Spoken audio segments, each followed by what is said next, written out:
Bridgeport Democratic Party nominated State Senator Bill Finch as its candidate for mayor last night, but today a fellow Democrat geared up to challenge him. As we reported, State Representative Chris Caruso says his campaign will have 100 people canvassing the streets to get the 1,700 signatures he needs to get on the primary ballot. Sacred Heart University politics professor Dr. Gary Rose says both men have a shot at winning. It's really a wild type of contest that's unfolding in Bridgeport. It's very difficult to predict. Dr. Rose also says if Caruso runs as a third-party candidate in November and gets some Republicans behind him, he may have a real shot at winning. Meanwhile, Bridgeport's Republican Party voted tonight for its candidate for mayor. They chose to endorse Mike Garrett, a planner in material logistics at Sikorsky Aircraft. Garrett says if he's elected, job growth would be his top priority for the Park City. He says he's not concerned about the Democratic competition. I'm looking forward to the battle. I think that the voters of Bridgeport now have a real choice and actually a stark contrast in philosophy and style, and I hope they like the difference.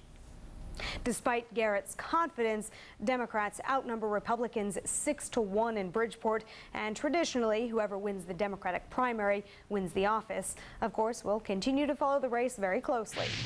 A few other local cities and towns have also made their selections tonight. The Democratic Party in Norwalk officially endorsed Walter Briggs last night as its candidate for mayor to challenge Republican incumbent Dick Moshe.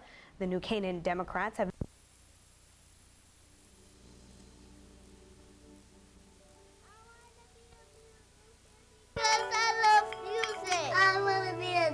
I want to be a scientist because I want to discover things. I want to be a police woman because they help kids.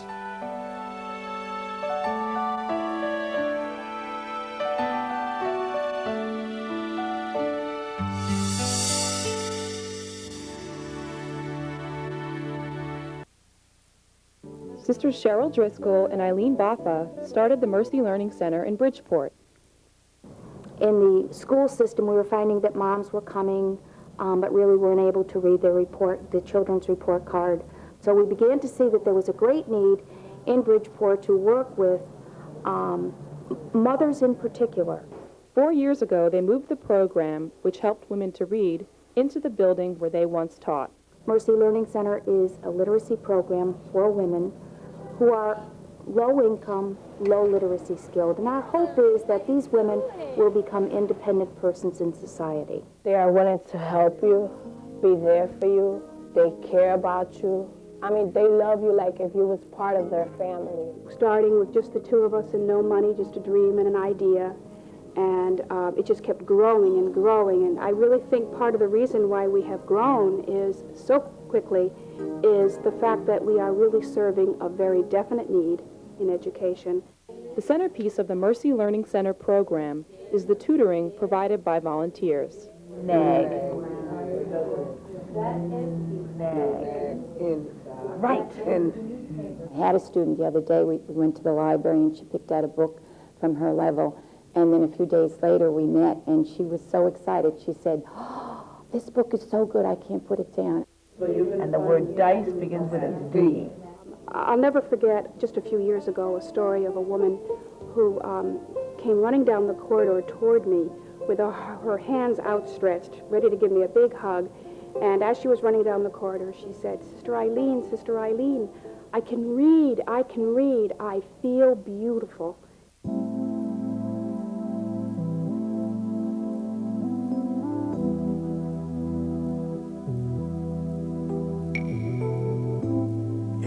What happened to little Samuel? It's a damn shame. A mother cries for the loss of a precious child. Hangs his picture near the school where he was gunned down. Candles glowing in the wind, flowers everywhere. People came who didn't know and those who knew him well. Too many eyes on the scene, it didn't take time. Found out the killer just released for the same crime. Into the jaws of a cycle trying to survive. On the edge of no return, huh?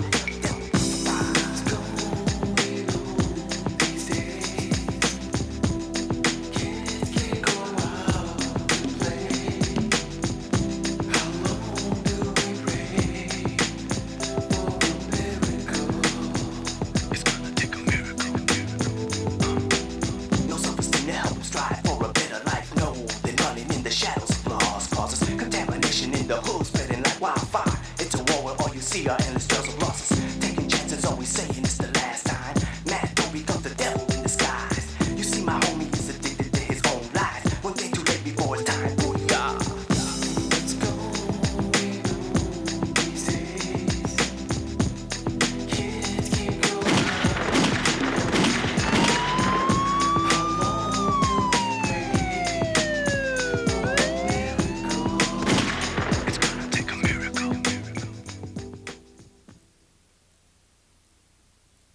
You know, along the way, I've had a lot of good information and some discipline activities.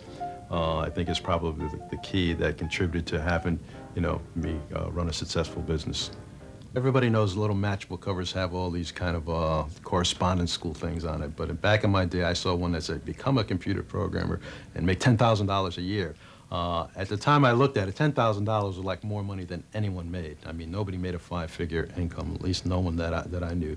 So I said, I'm going to become a computer programmer.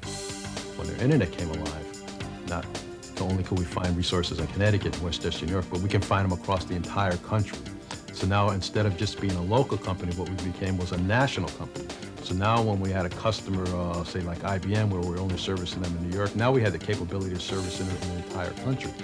Now we have people in 18 states because we can effectively go out, source, recruit, and find the talent anywhere, whether we have a physical presence or not. You know, so the virtual space that we have on the internet has really allowed us the capabilities to grow. So now the company started moving at 40–50% growth in the last three years. So fundamentally, what Div2000.com is an internet portal for diversity business owners and corporations that are looking to expand, you know, their reach with multicultural businesses. So we put that out there as a service to assist, you know, basically smaller companies to find, you know, marketing opportunities amongst the Fortune 1000 companies.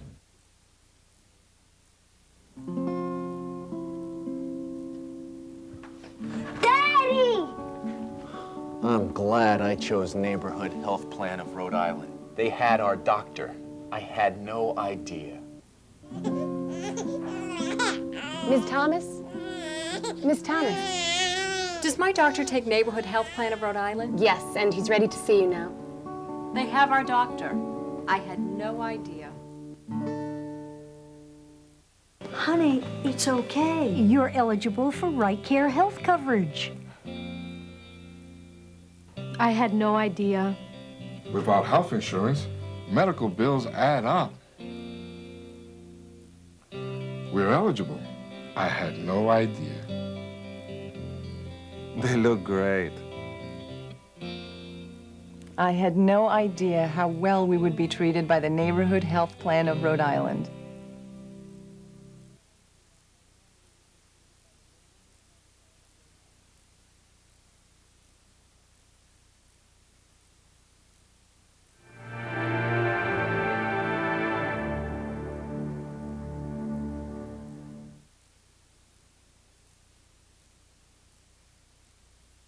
He was such a good baby.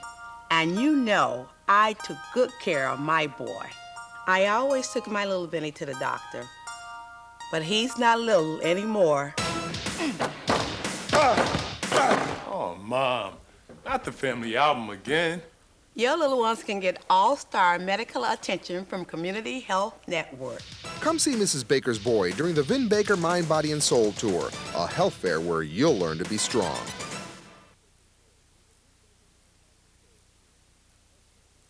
Danny, are you sure you don't need any help? Neighborhood Health Plan of Rhode Island believes it's better when you have choices. We provide the healthcare choices you need. No, Mommy, I can do it. NHPRI has more primary care physicians and more specialists than ever before. We're proud to cover Rhode Island, prouder still to meet the needs of the individual. Neighborhood Health Plan of Rhode Island, the right fit for your healthcare needs. See you, Ma. By the way, if you need help, call us.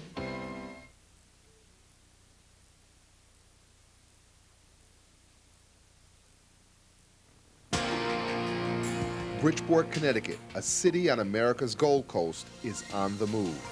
The former industrial giant has reinvented and revitalized itself. The city recognized that it was at the bottom of the barrel, and needed to make change. Management change, physical change, image change, structural change, and so on. The city's made all those changes. And I think the Housing Authority has done a very, very excellent job at mirroring those changes and has done the same thing structurally. New leadership, getting a handle on the financial condition of the Housing Authority and managing that in a much more professional way, and taking a look at what the product was and improving and enhancing the quality of that product. We view ourselves as being in partnership with the city towards this rebirth. Even though we have this big goal to meet, to be self-sufficient in 10 years, we have annual goals each year of how much of our total operations will be put aside in our reserve. And each year we've met that goal. Actually, we've exceeded it every year. I think education or job training is very important. That helps someone to either grow within the job, enhance their knowledge of the job performance, and be more productive in the job.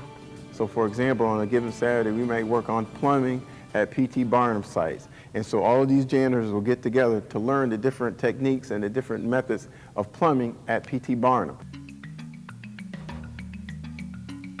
Our general idea is to try to maximize scatter sites, try to deconcentrate the large public housing complexes as much as possible. It is an educational and vocational training program for vulnerable youth. We are attempting to make them respectable members of their community and committed to their family. We teach them to do sheetrock, we maybe teach them to do metal studs, we teach them to do acoustical ceilings, painting, resilient tile. Every single thing that we can do is putting money in their pocket. Technology is the wave of is here. It's not even the future anymore.